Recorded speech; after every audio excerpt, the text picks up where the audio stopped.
wanted to thank the folks at Cleveland State University Poetry Center. It's been kind of a long year, I think, but the product is really wonderful. So thank you, Michael. Thank you, Krisha. Thank you, Amy, for designing this gorgeous book. And at dinner, we were talking about how, this can be kind of a faceless process where, you win a prize, so there's some judge out there, and often you never get to meet them. But I'm honored to actually get this face-to-face time here. I think it's a great process. All right, so I had an interview on the local National Public Radio station here today. I don't know if anybody caught it. I haven't caught it yet. But beforehand, we were talking about which poems I would read, and this first poem was one that I had thought I would read, but he said, Dave DiOrio had said beforehand, be careful of your language. And I said, is cock okay? And he was like, maybe choose another poem. So there it is, caveat. Gratitude. Wreckage was still smoldering on the airport road when they delivered the soldier beyond recognition, seeing God's hands in the medevac's spun rotors to the station's gravel landing pad. By the time you arrived, there were already hands fluttering, white flags of gauze against the ruptured scaffolding of ribs, the glistening skull, and no skin left untended. So you were the one to sink the rubber catheter tube. When you tell me this over the phone hours later, I can hear rotors scalping the tarmac gray sky, the burdenless lift of your voice. And I love you more for holding the last good flesh of that soldier's cock in your hands, for startling his warm blood back to life. Listen, I know the way the struck chord begins to shudder, fierce heat rising into the skin of my own sensate palms. That moment just before we think the end will never come, and then the moment when it does.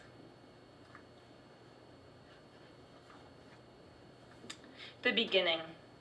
January, Boston. She held his first letter back from the new front in her hands.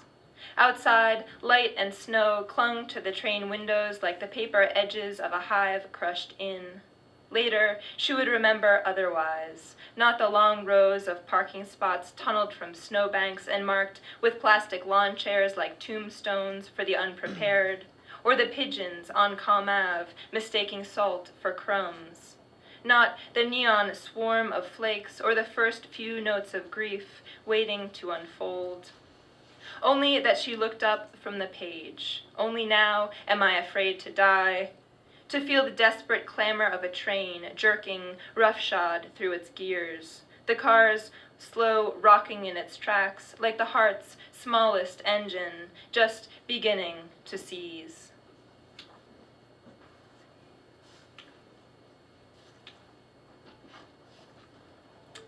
After the blast. It happened again just now.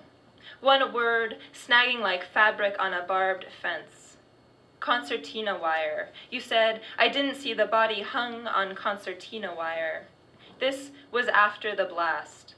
After you stood in the divot, both feet in the dust's new mouth, and found no one alive. Just out of the shower, I imagine a flake of soap crusting your dark jaw, the phone, a cradle for your bare cheek. I should say, love.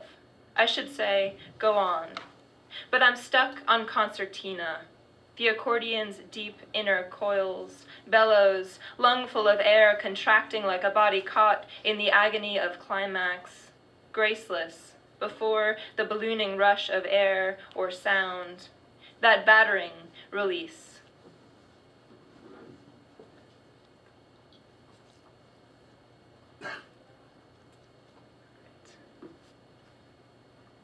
Friendly fire. Thanks, Doug. Caught between gunner and gunner, slough and sandbank, clamor and clamor, pill and bitter pill. Also called fratricide, as if uniforms or tanks made kin, brothered in. Cain, rising from dune heather like tracer smoke, ultimatum.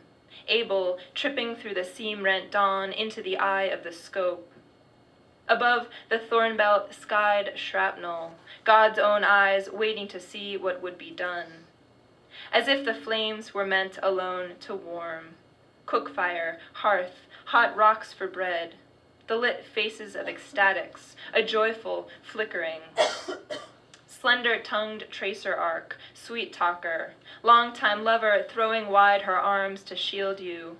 Friendly fire, sulfur-choked passion, nothing of betrayal sparking her open and tendered mouth. I'm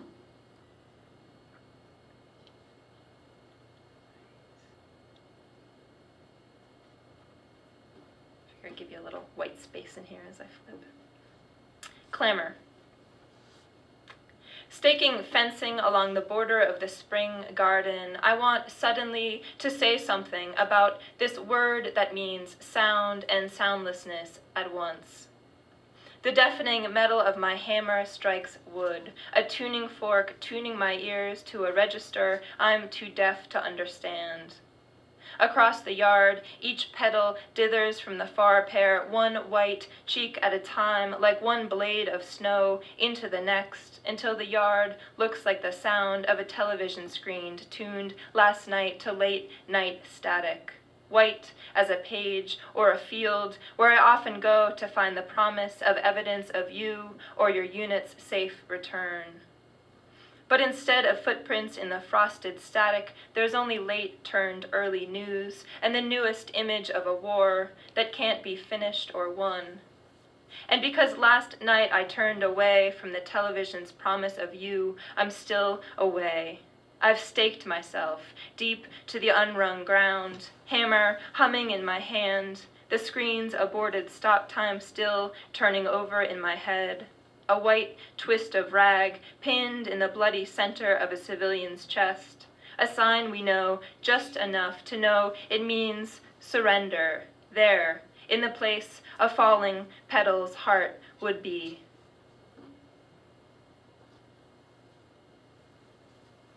These next couple are prose poems.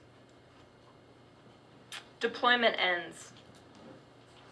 November morning, dusky pellicle of frost on the ground. When his plane finally touched down, when he imagined her pocketed hands, her pacing in the terminal, he thought he would have to turn away. There was too much harm in the world for this small province of safety to go acknowledged. When he walked down the long terminal, he swung his hands, as if he had no baggage to remind him of the way.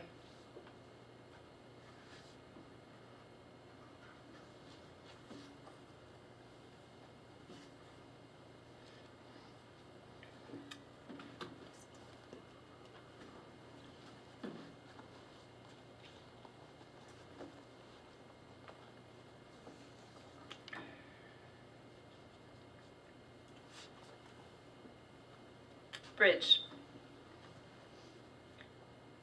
One fall, we humped logs up to a bridge site near Wildcat, bushwhacked a shortcut the entire way. Each time we dropped lumber at the site, we pried up bridge spikes and shouldered chunks of the rotten stringers for the trip down. For 3 days, it went on like that, tearing briars and the rusty cables from our hair. Late October, and the season was about to unleash a killing cold. Our work was supposed to be done. We beat the snow until the new bridge had to go up. I remember nothing of that process, only flakes beginning to thicken on our last trip down. That final, stricken weightlessness like submission, or the moment I realized you'd survived the war, though the war would never be won.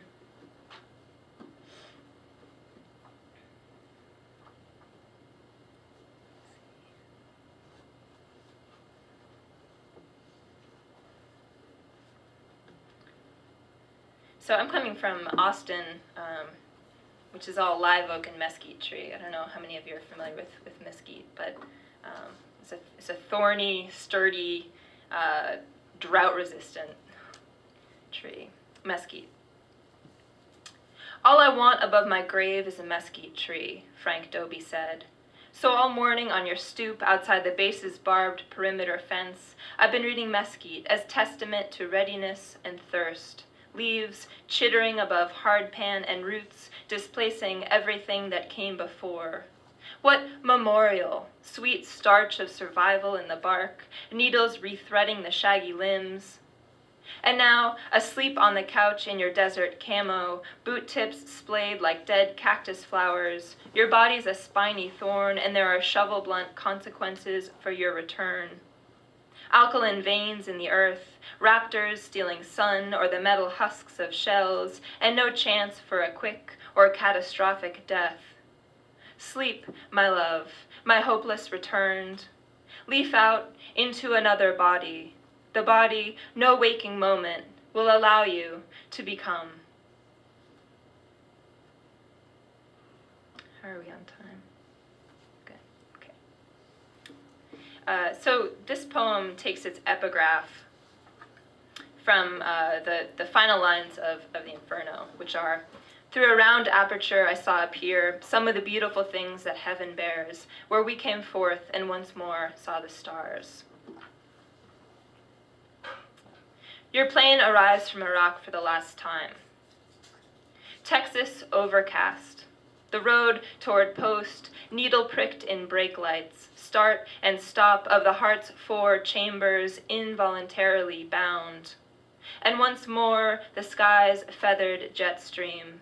And once more the dirge and caesura of rotors, and once more the slow morse of the plane's body descending. And at the end of the longest sentence I've ever known, your face in the window's fogged aperture, stranded down, Rorschach of stars, beautiful thing.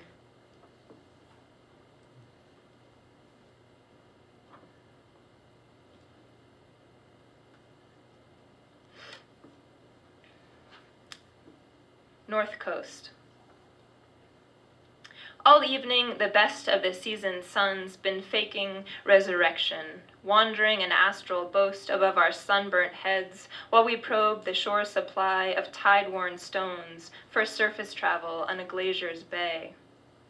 Low tide unscrolls a surfy bricolage of shell and carapace and kelp, and finally we're prepared to see whatever else we stand to lose. Civilian, at last you squint into the dazzling proof of sun, warm stone in your stone-warmed hands, and say, "I've never seen a day last through itself like this," then stand and chuck the stone into the seamless bay. The sea lifts its mapmaker's hands to the silty bay edge, drafting a border in tiny scrawls the squirts and crabs ignore. This close to north, the sun protracts an angle heretofore unknown, as all things I didn't know before you returned from war. Now you drowse across a splintered sea-drift log, arms loosened at their sockets, like the unbuckled carapace of crab, beaked belly up by a marauding gull, that winning portrait of a fallen hero pose. Near sleep, too, I build a driftwood raft with woody rays of sun to drift us out past tide break, so that I might shoot a bullkelp bearing in 64 directions and sketch out the farthest skein of map the tides just now withdrawn.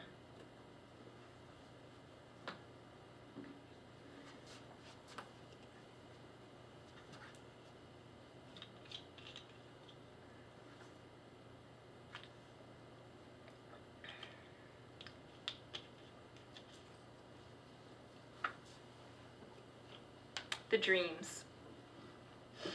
Oh, the dreams are back. The dreams won't let me alone. The dreams have gatekeepers in trench coats woven from tire shavings and thorn. And whenever I hasten toward the sleep of the sleep bludgeoned, the boulder placid in a tallest field of sleep, the gatekeepers shake the rattlesnake bushes that pillow my head and club the cracked parchment of my feet. Oh, the dreams are bitter, are creosote and char, and can't let me forget their dozen names. The dream of death or disappointment, the dream of the inscrutable with its hot discs tattooed like your name into flesh, stripped guy lines to hoist the crow-sorrowed horizon aloft.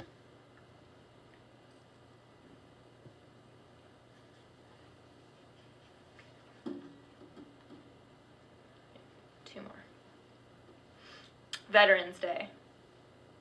Today the wind's predictable, flowering the brown lawn with the dead-gloved thumbs of leaves like a rusted, poppy-strafed field.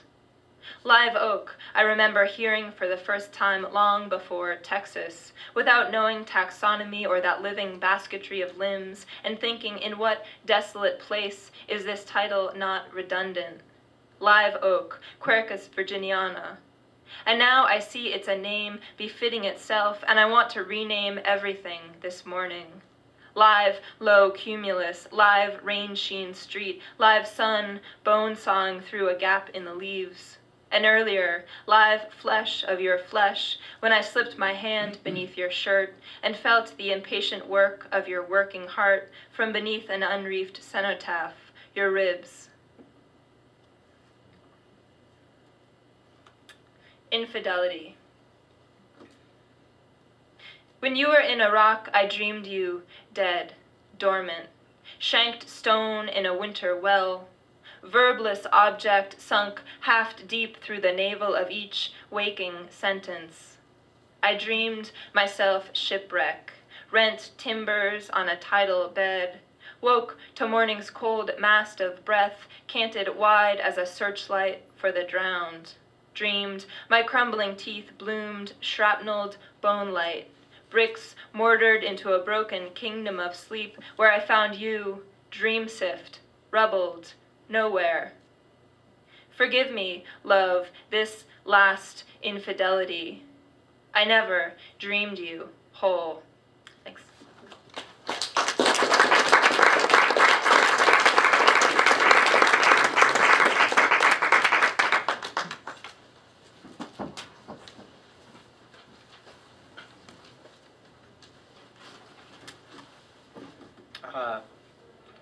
Thank you, Michael and Rita and everyone at Cleveland State for having me here and for making my job as judge very difficult.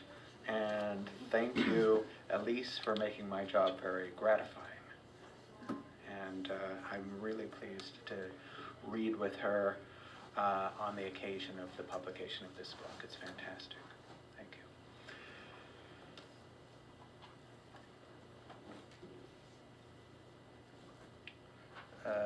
This poem was written for an anthology. You know, sometimes people ask you for ridiculous things and you think, well, I would never do that. Someone solicited me. They were putting together an anthology of poems in tribute to Stanley Kubrick. He's a maniac. In the Stanley Kubrick movie of your life, you're an isolated man, going slowly mad in the drunken pillory of the snow, chasing a little version of yourself with an axe, because that's what every hour is doing, chasing you. Vexing, isn't it, how often you've tried to write your story, but the apparitions won't let you, and the bottle calls. From the ballroom, whispers of every dead season at the Overlook Hotel. It seems you've played this role before. Why can't you just have closure? It's a horror movie, stupid. The villain returns. You are the villain. Any second last thoughts?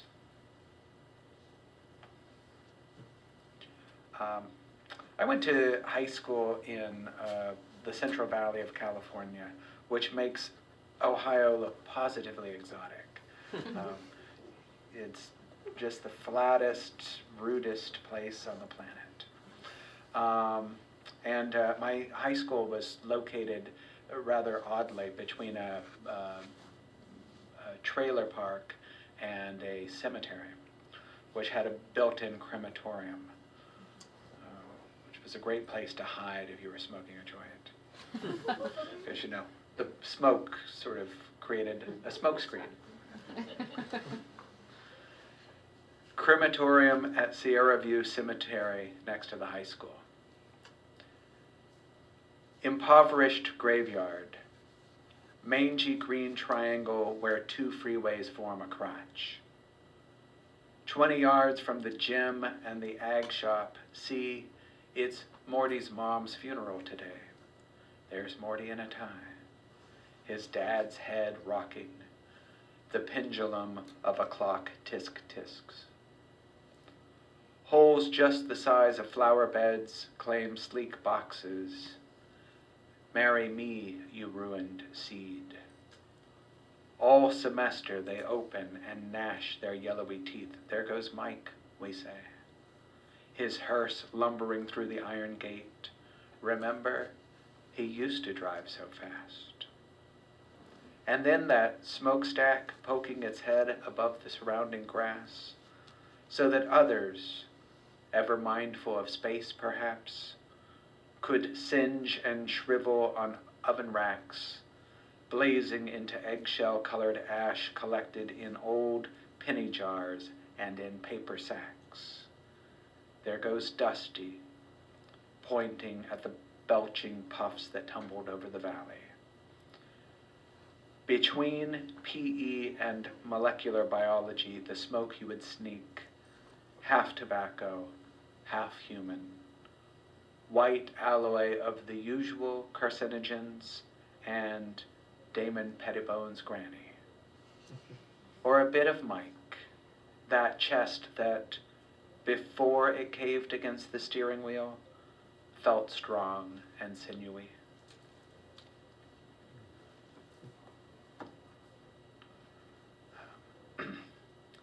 I was in a relationship for quite a while with someone who was significantly younger than me. Not significantly, I mean not that bad. But, you know, every once in a while there were these communication things that would just come up because of the difference in age. We were taking a road trip down to Santa Cruz, and I was having a good time, you know, good time. And I said, clams on the half shell and roller skates. And he said, what? And I said, you know, it's like that song by Chic, Good Times, clams on the half shell and roller skates. And he said, yeah, but what does that mean? And I thought, you know, you really had to be there. But I tried to write a poem that explained. This is called Meditating Upon the Meaning of the line, clams on the half shell and roller skates, in the song Good Times by Chic. Even the business of dying must be set aside occasionally. Glaucous-winged gulls drafting the last ferry across the bay. Lights of the city growing more luminous, more inviting. Who could have guessed love's a palpable thing?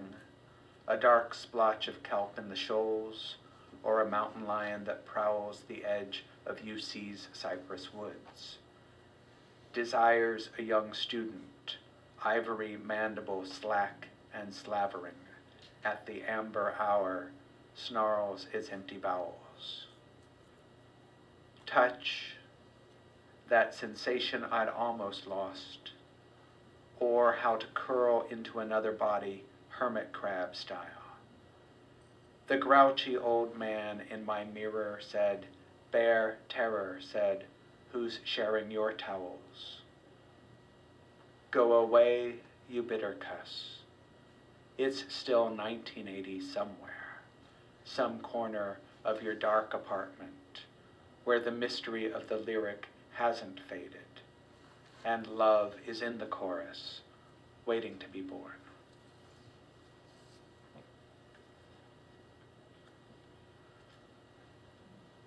So a good chunk of this recent book is love poems, and then, you know, along with love comes the opposite sometimes. You just can't help it. Things go bad. This is a poem which takes its title from a short story by Herman Melville, confidence man.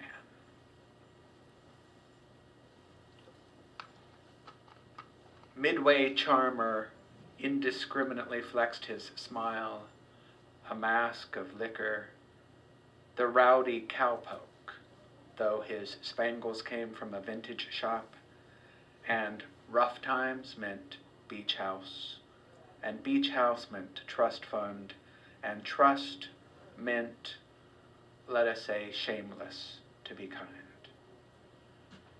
Do you wish to doodle for a while on his photo? Draw horns then where there ought to be horns, and a heart where there should have been a heart, and a bigger blank where definitely there was a blank. Were you a sucker? Sure.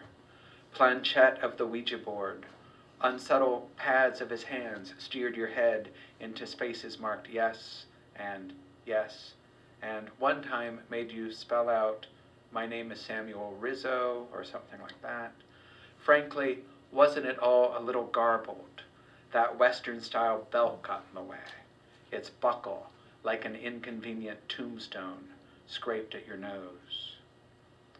When you opened the casket inside his earthy mound, he stood as the momentary resurrection of a childhood friend, who might have been called Billy, who might have suffocated, cyanotic in his turtleneck, 1-gallon hat, who might have staged his own death, might have plotted yours, in the hayloft, in the barn. Why not allow that at least the setting was genuine? For history is imprecise and all buildings fall to ruin. He laid out his hokum, he laid out his bunk, on his back, on his belly, cheap accordion of his buttocks.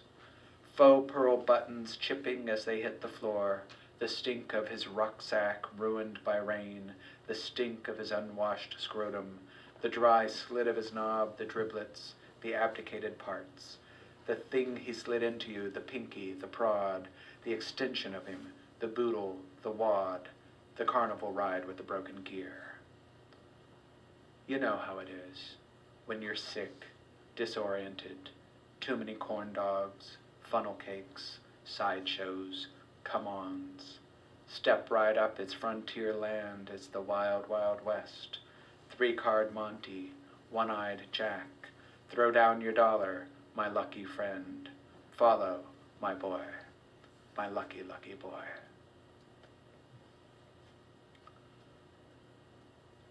Marianne Faithfull has this incredibly long, vitriolic song called "Why'd You Do It?" On a live recording at the end of her 12-minute rendition of the song, she says, "I feel better now." I don't know if I feel better, but I like that poem.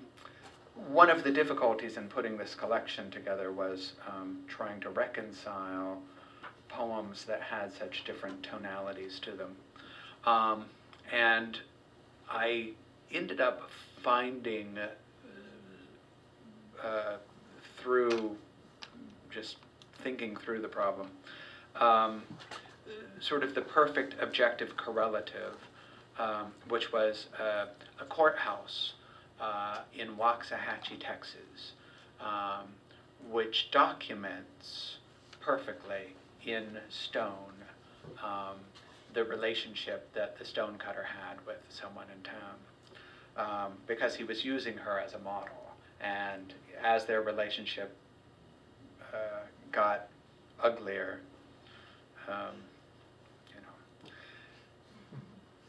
he was a stonecutter. He took his revenge. This is called Courthouse Steps. To say no more of art than that it makes by its very distraction a mode of abiding. Accordingly, its variations, each type of thread and piecework, named double engagement ring, log cabin, or broken dishes, all built on the same geometric figures, precise interception of angle and line. So too each tale of love is rooted in that first tale, the poet descending to the underworld, finally granted his shade who'll follow him, only to disappear again. Perhaps one version has them reunite, affixed in their solo chromospheres the stars which, to the human eye, appear to overlap. Substanceless love, immune at last to gravity and time. In Texas, I might as well recount this as a story. There's a town with a courthouse built on concrete and twisted iron, edified in red granite, capitals and architrave of red sandstone. With point and punch, a carver broached the effigy of his muse. He rendered her attractive features down to the very blush. Of course, she spurned him. Of course, there was another to whom she turned. Love should not be written in stone, but written in water. I paraphrased the Latin of Catullus. The sculptor carried on not just the face of his beloved, but the face of her other lover, snaggle-toothed, warp-peppered, pudgy, them both made into ugly caricatures of themselves, as wanton as the carver perceived them, and as lewd. Well, craze and degenerate and crack the portraits hold, though long since the participants have dwindled into dirt. Beautiful, unbeautiful, each with an aspect of exactness. Tread light upon this pedestal, dream instead of a time before your love transfigured, a time withstanding even crass, wind-beaten time itself.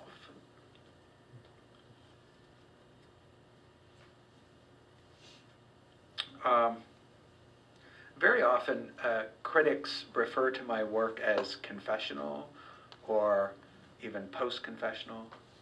I don't know what that would mean. If it's after confession, then it hasn't confessed.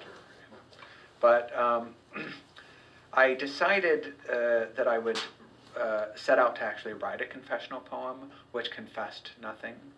So in order to do that, I would work strictly with found material. This poem is composed entirely out of movie titles, and I wanted to choose movie titles that in some way indicated a self. So this is a confessional poem, and in fact it's called Confessions of a Teenage Drama Queen. I was a male war bride. I was a spy. So I married an axe murderer.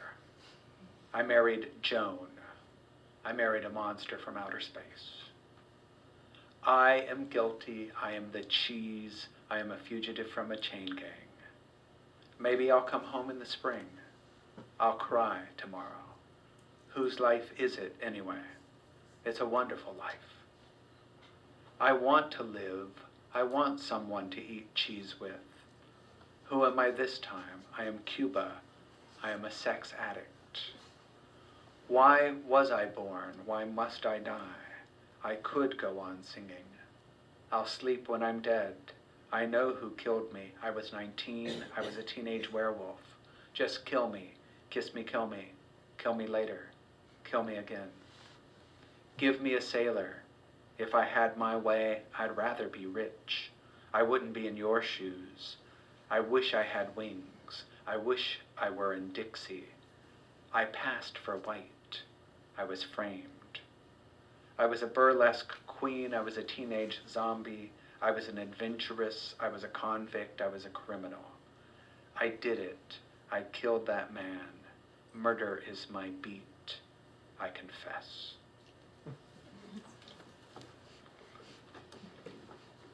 I'm going to read a couple of poems from a new manuscript. It isn't it's tentatively entitled Useless Landscape, which is the title of a song by Antonio Carlos Jobim, the man who wrote the immortal Girl from Ipanema, which is a song which has haunted me so much. I've started collecting it. I have 129 versions of the Girl from Ipanema, which is maybe 128 more versions than one person should ever own.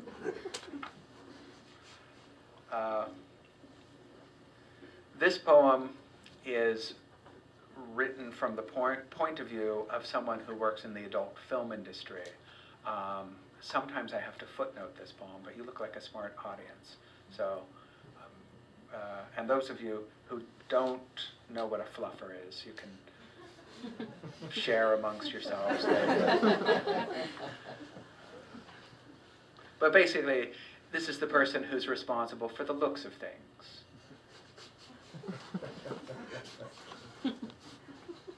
The fluffer talks of eternity. I can only give you back what you imagine. I am a soulless man. When I take you into my mouth, it is not my mouth. It is an unlit pit, an aperture opened just enough in the pinhole camera to capture the shade. I have caused you to rise up to me, and I have watched as you rose and waned. Our times together have been innumerable. Still, like a Capistrano swallow, you come back. You understand. I understand you. Understand each jiggle and tug, your pudgy, mercurial wad. I am simply a hand inexhaustible as yours could never be. You are nevertheless prepared to shoot. I am, if I could finish you, I would be more than just your rag.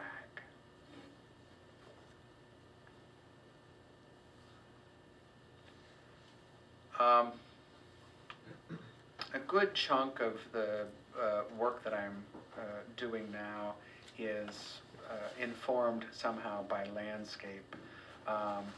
In my first book, Tea, I wrote a poem about my grandmother, who was a crazy woman, you know, I mean, nuts.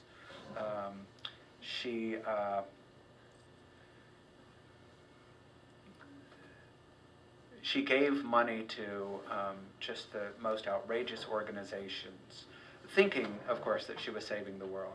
And it took me a long time to reconcile that, you know, she had the best intentions, just the worst decisions. She didn't act well. So this is sort of a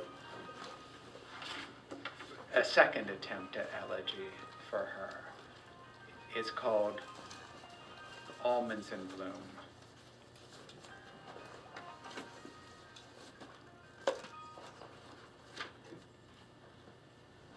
That's all right. You were just, it was through my banter. Most people would like, okay. Almonds in bloom. Who could sustain such pale plenitude and not want to shake the knocked white blossoms from the swarthy branches? The petals seem more parchment and more pure in her upright phalanges, with a box of soap flakes tackling the mud cake somebody made on the quarter-sawn floor. Just when we think we've been punished enough, there's a bounty to contend with. She's at the spinet now, and every key's a plunker. She hasn't had it tuned since the flood. Yes, she really troubles heaven with her deaf singing. But after all, it's heaven. Even death will be forgiven.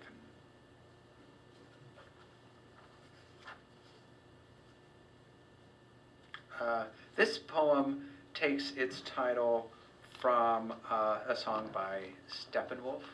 I'm doing a lot of, but this isn't actually the title of a song. It's a line from a song called Born to be Wild, which some people remember. I always thought this was a strange line out of context. This poem is called Head Out on the Highway, or Head Out on the Highway.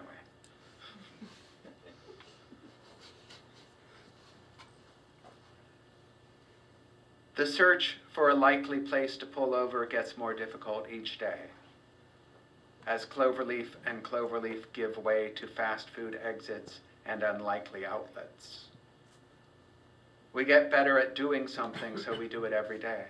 Every day we do the something, even if it kills us, which it does. There's nothing at the package store that we can't get on the internet. And it's not like the price of gas goes down, nor anything else. I've been wanting a lonely lane that's off the map. I need to stretch. And if you want a neck, we'll neck.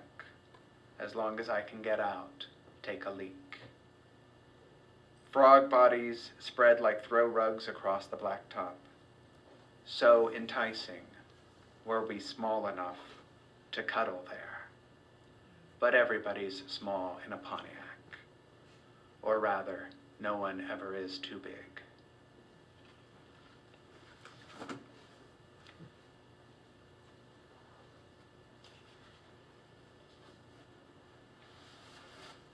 This poem takes its title from a song by the Eurythmics. Okay, now I'm so self-conscious, I'm going to stop doing that. It's called Missionary Man. It has two epigraphs, the first by Oscar Wilde and the second by Isaiah. Strange bedfellows. We must bear away the body to another place. Oscar Wilde, Salome. Then said I, here am I, send me. Isaiah 6:8. The product of poor radiography, this one rectangular window through which the faintest of flowers might be seen. As each plastered vegetative eye awoke in traction and sought to be dismissed from the unreliable dispensary to which it was tied, so too did I petition to be moved into any upper room that might have me. Let the next who comes invite me so. If night can take it, shall we thread it like a spider, glance around its unlit cistern, complecting our moonstruck strands toward the vortices we've kept from thus exploring? Let him knock with a promise of books, good looks, cutaway collar, skinny black tie, the pocket protector with his name engraved. For the bandages were still to be unwound. Had I ever thought about being saved? No, I only ever thought about being spent. And unmended in my bones, I fostered such attraction to this ardent host. Himself, the aseptic, argent lancet brought to pierce me in my side. It was his first penetrating glance that filled me with a sudden surge of blood, rack, rent, and bungle of my corpus. Let me say, I stank like the rim of hell in all my lust, and would have blushed at my own heat if not for the shameless eagerness in his eyes. The world is full of lovely but tragic boys. Get me on the joy bus, I said. Nobody ever really rides the joy bus. He prepared a place for me in empty houses, received me in the shaded summer lawns, wrapped in our own light jackets at the river bottoms, hid in manzanita clumps the brake, the brittle fern, in the foyer of a Pentecostal church, where we took our gladness to spite the pious, took the praise of God as an offering of our bodies, each of us crouched in the doorway in turn, mouth to the vine, lips to the Eucharist, flesh of my astonished flesh. John my elder, John my boy. The body is dead to us, naughty, then gone. Suffer me to kiss thy mouth, John, I will kiss thy mouth. Let him be born of every ash that glows in the oil drums of winter parks. Let lesions disappear, let brittle bones be knit, let the integrity of every artery be restored. There is no God, but that which visits us in skin and thew and pleasing face. He offers up this body. By this body we are saved.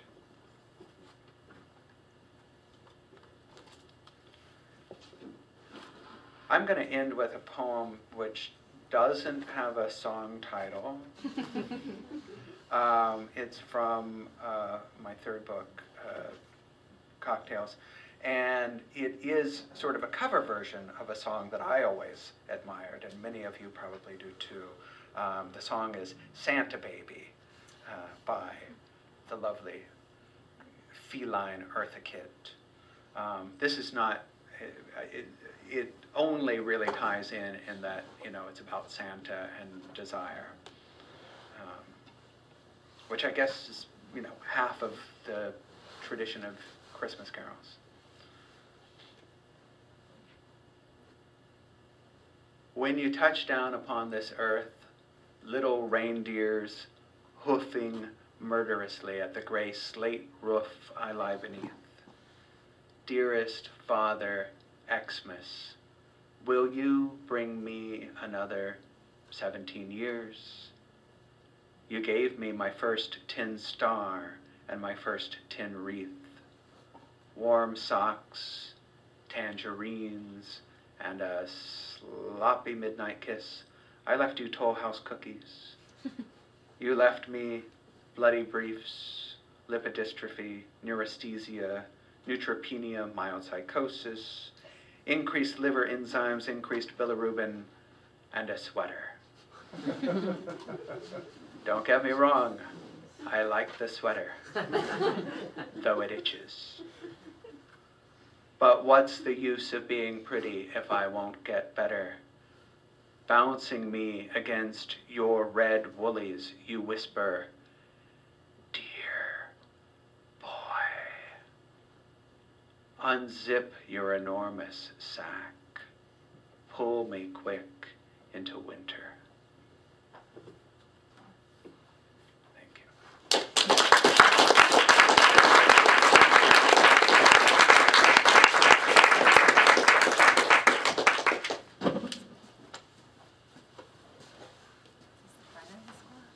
Yes, I guess this is...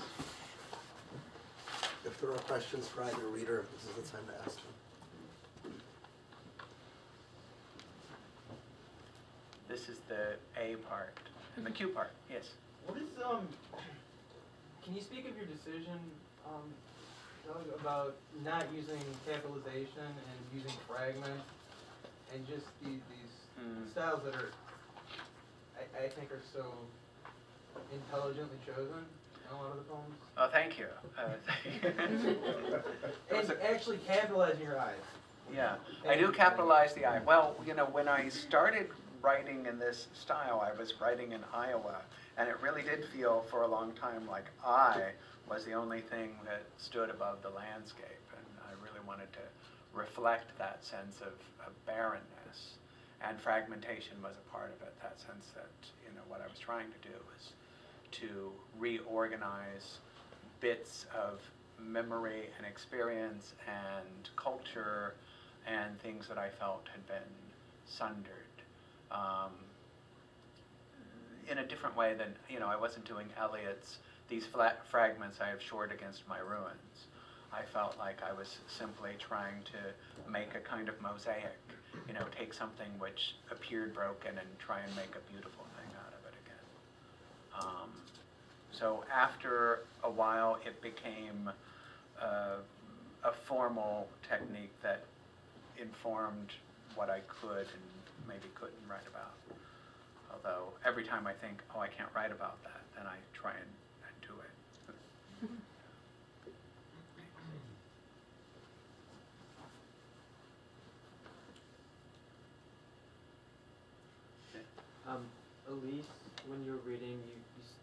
read a few prose poems. Could you talk about why you chose that form as opposed to more linear?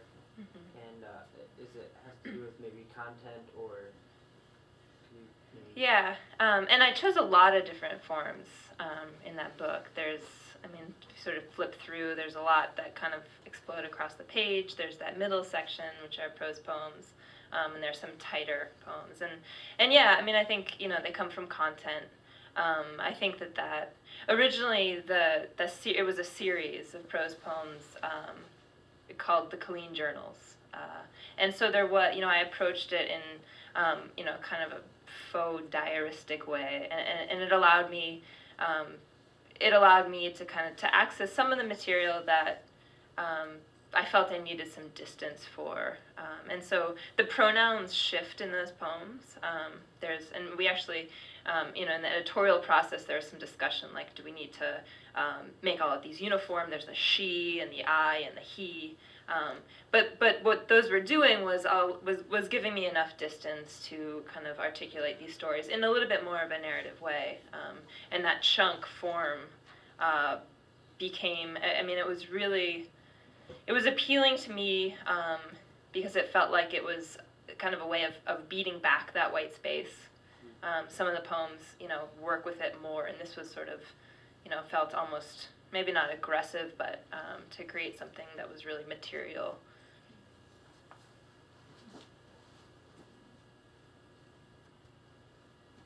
Yeah, Doug, you have an interesting blend of really contemporary sort of references, you know, with music and everything, but then also sort of you know, the different diction where it's a larger sort of thing, you know, more profound. Is that something that you intentionally try to merge, sort of the two? I don't think initially that I intended to merge them. It's just, you know, I think people like Hart Crane gave me permission to merge those various kinds of diction.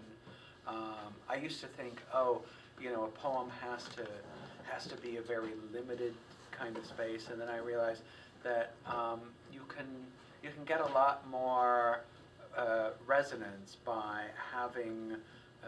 I like to think of it as a series of gels that, you know, it's like when you go to the Walt Disney Museum and you look at how he created depth of field in animation. It's really just a matter of creating backdrop as one color or one plane, and middle space as another, and foreground, and even hyper foreground.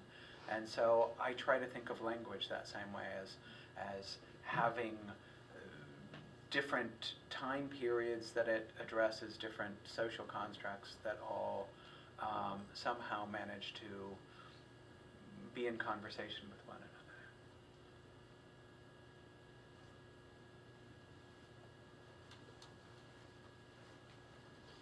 Behind.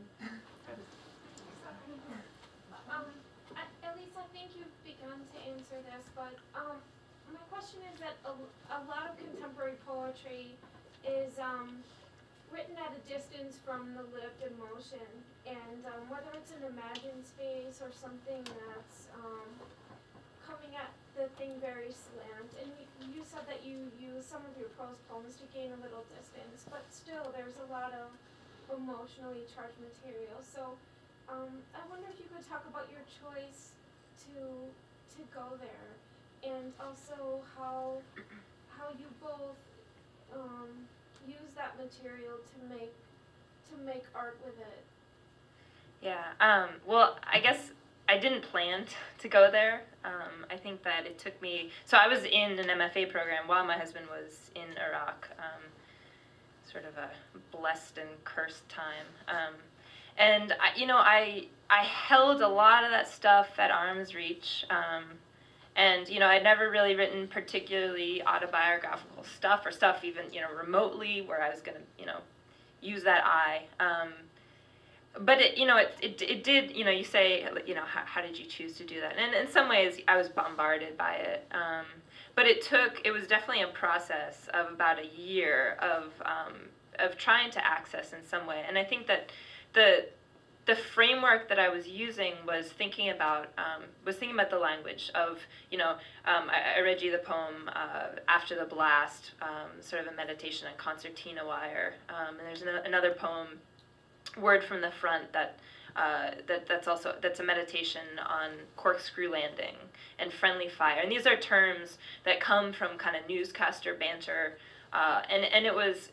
And also words that came up in our various communications, and so it was kind of my poetic inclination to meditate and obsess over these words, and that was the way that I accessed kind of the more personal, more emotional stuff, and it was a process of like throwing up a whole lot of sort of shields for myself before I could kind of tear them down one by one.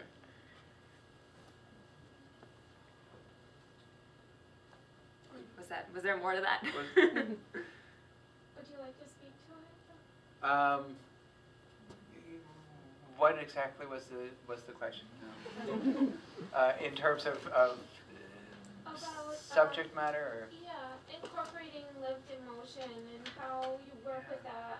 How do you come to that place and how you work with it to make art? Well, I think for me, it's really not so much a matter of choosing subject matter as that I feel like it often chooses me. The poet Lucille Clifton, who was a great influence on me, has a wonderful poem in which the speaker, her father says to her child, the future is knocking furiously at the door, you might as well answer. And I feel like subjects often do that for me as well. Not subject matter in the sense of, oh, I think I'm going to sit down and write about love, but there will be a space that opens up. I think of it a little bit as driving along a mountain road and suddenly you're spinning out of control. Most people sort of panic in that situation and think, oh, I can't deal with that. But what you learn after you've spun down a few mountain roads is you actually turn into the skid, and that's what I try and do with my poetry.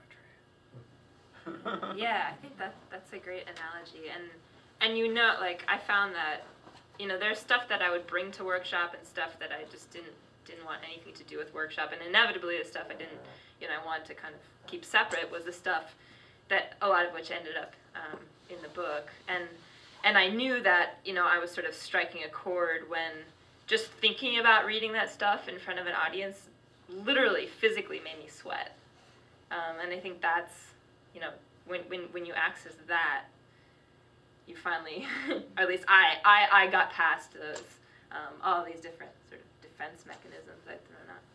And after you work with the material, it becomes not yours anyway. I mean, anything that happens in my poetry has occurred to me in the sense that it has occurred in language, not necessarily,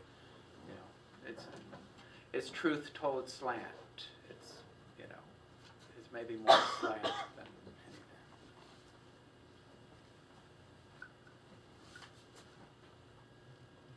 Frank. Can I ask a question? Elyse, with your book being this documenting almost of something so powerful, and then Doug with especially with T with documenting the movement of the AIDS epidemic, how do you guys feel being these poets that are poets of witness at such an important time when we need witness?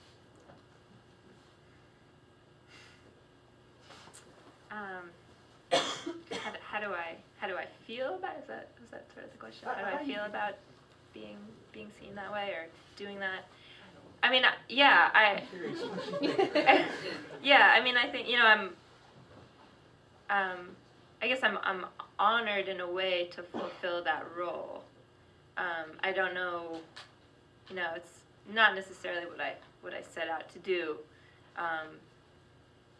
But yeah, I mean, I think I recognize an importance, although you know, I think that my my fidelity is to getting the language and not necessarily to kind of that, you know, testimony. I mean, from listening to you, I hold you in the vein of a little bit of Pablo Neruda's work. So I mean, language definitely drives his work, and I can see a language driving it. I just see witnessing these images that resonate with the reader long after you hear them. So. Thanks. I don't know if that's a question. That's a great compliment, Neruda. I mean, that's wonderful. I think what all artists attend to first and foremost is not so much the subject matter, because we all have subject matter, but we attend to the art. And I like what Nellie Sachs says in her poem about Jacob wrestling with the angel. She says, no one goes back to his God unscathed. And for me, and probably for you, my God is poetry. And I realize that I have to get a little bit roughed up sometimes in order to be able to wrestle it and pin it down, or let it pin me.